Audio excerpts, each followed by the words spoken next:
Welcome to Popternative, where we dive into topical discussions from the worlds of pop culture, social media, and sports. Here is your host, Peter Remoliotis, aka PD Beats.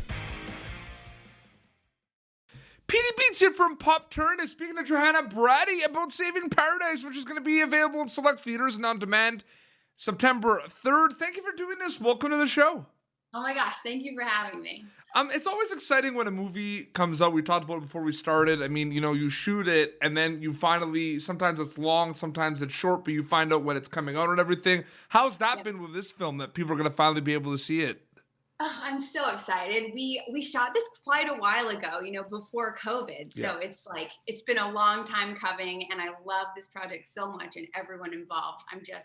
I'm really glad it's here. I'm so excited for people to see it. What can you tell us about this type of project compared to others you worked on in the past? If people look at a lot of movies and TV shows you've done in the past, there are some are similar to this film, but there's a lot that are not as similar, like project-wise. But what can you tell us about working on this one compared to others that you worked on in the past?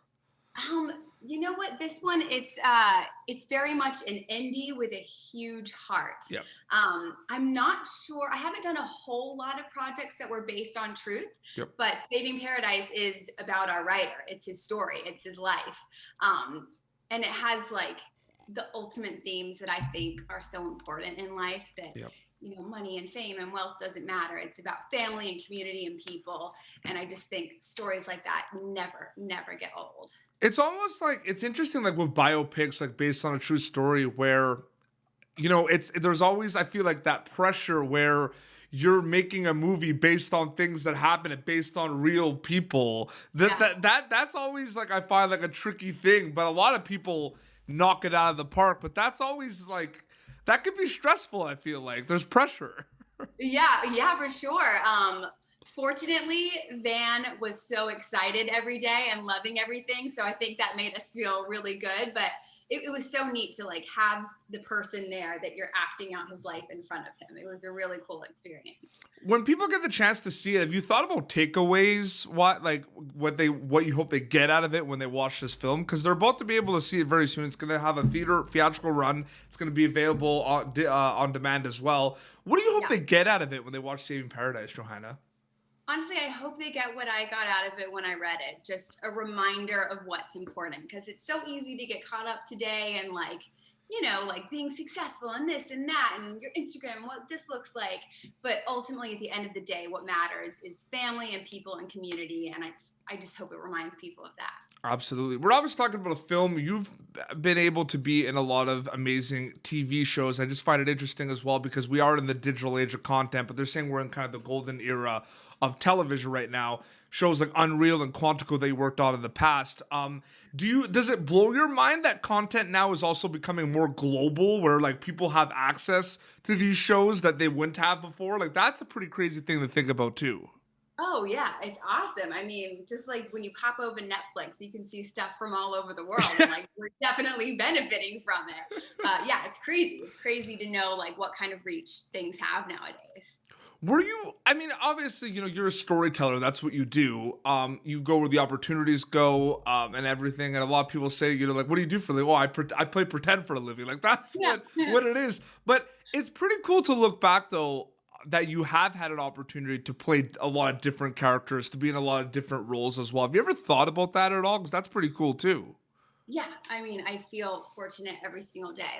They say when you do what you love, you never work a day in your life. Yeah. And that's genuinely how I feel. I'm so grateful and so fortunate. I love what I do. You work on a film like this where there's it's a bit of a roller coaster of emotions, this film. There's a lot going on. I'm a really big fan of a lot of the dialogue in this film as well. A lot of the dialogue I find kind of hits hard sometimes. It's whoa, this just happened. When you work on a film like this, does it kind of obviously you're focusing on acting, but does it inspire you to maybe get in the writer's room, get behind the camera as well? Does that ever come to mind? That's a pretty cool thing too. That's something I wanted for years and years. Yeah,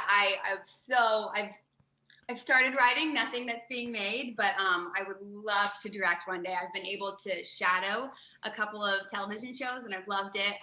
So we'll see what's coming in the future. But yeah, it's inspiring every day being at work. I feel like naturally it happens where you just wear many hats and you work on projects, and you might have like a passion project that you're working on that, you know, it might make sense for you to direct and star in it, right? Like that happens too, I feel like.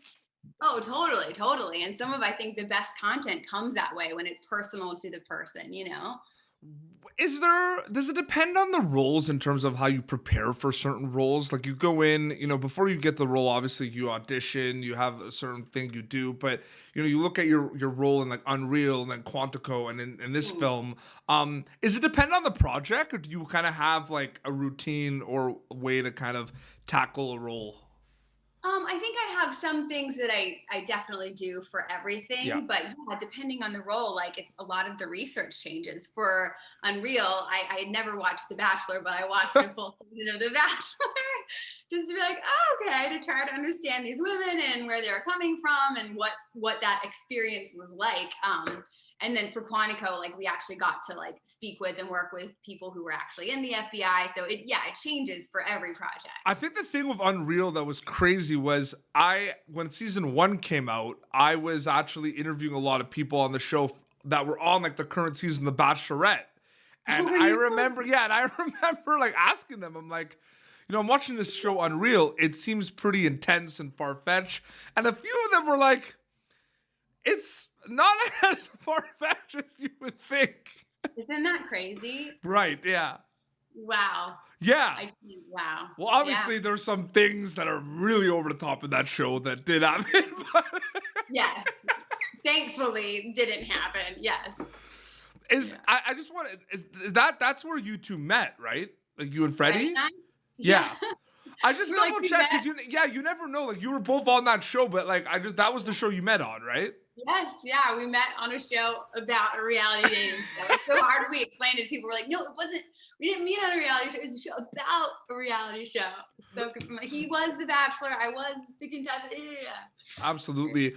Quantico was one of those shows too that I feel like doesn't have that much of a shelf life because there's a lot of seasons of it, and I see it like it was on. I'm in Canada, so it was on Netflix at one point. So everyone was watching it on Netflix. Like it just is it cool also that you were able to be part of shows that don't necessarily have that shelf life as well. Same with like UnREAL. Like people will go back and rewatch it. Yeah. Yeah. Oh, yeah. I mean, it's really fun to be on something that's like super current and relevant at the time. And the creator of Quantico, I think he's so good at like keeping with the times and like knowing what's happening and knowing what's in.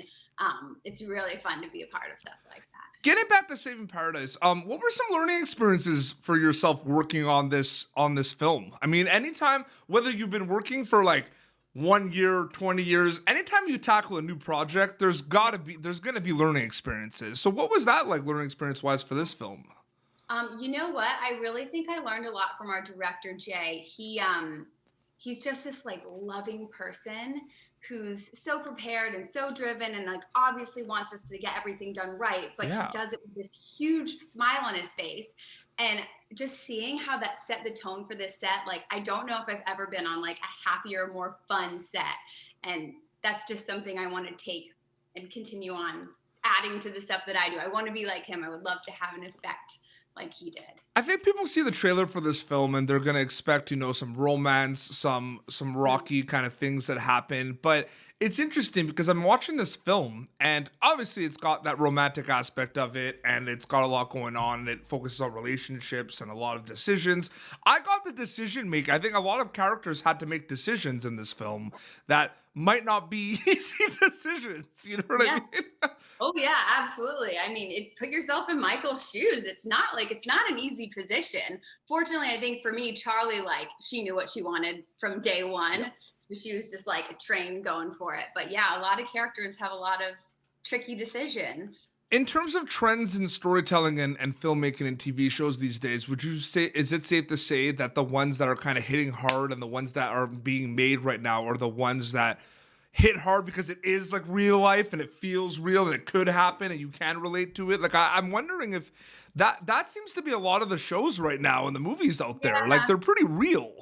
Yeah, I wonder if that has anything to do with like the state of the world that we're in right now too, and the pandemic and when I wonder if that's like what people are craving rather than something that's fantasy. I don't know. It's interesting, but yeah, I know what you mean. It's a good segue to a question I just thought of. I mean, and like obviously, COVID protocols and everything, a lot of people went back to set, and a lot of people I think are working on sets now, and it's kind of in their brains now that, there's going to be COVID tests and the masks and everything. But I'm interested, like what we're doing right now, these like Zoom press days and interviews, I don't think that's going to go away anytime soon either. No, do you not? I don't think so, because think about like one, you don't have like, I'm sure you do miss, right? The big like the press days in person and the big events, right? Like Sure. you miss Yeah. it, right? Yeah. But like, think about the fact that you could do like 8 interviews in like an hour and a half from a living room. You know what I mean? Oh my gosh, the comfort of your home, you can have like sweats on. Yeah, it's pretty nice. It's a game changer. And you have to think too. So Yeah. I was curious about that, because obviously, like from your perspective as an actor, there's a lot of the, getting on set, and a lot of things aren't going to change in that way. But I found it interesting because I know a lot of people, like the audition process changed a little bit too, Johanna, right? Like a lot of like Zoom auditions and everything.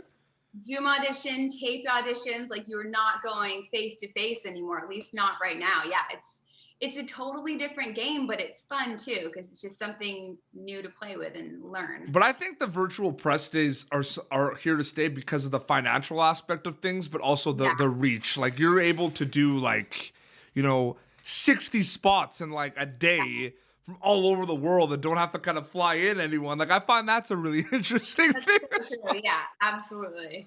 Which is awesome. I wanted to thank you so much for coming on Popternative to chat about Saving Paradise. Thank you so much for being on the show. Yeah. Thank you for having me. So it's going to be available September 5th. So it's going to be, people can see it at select theaters, and it's going to be available on demand, which is awesome. And where can people follow you on social media to keep up to date with everything? Pretty much just Instagram. That's where I'm at. That's where I live. Absolutely. This has been Popternative, youtube.com/Popternative for previous episodes. Until next time, it's Johanna Braddy from Saving Paradise and PD Beats signing off. Thank you for tuning in to Popternative. Make sure to check out our past episodes of Popternative on YouTube. Be sure to like Popternative on Facebook and follow us on Twitter. This has been an Autograph Communications production.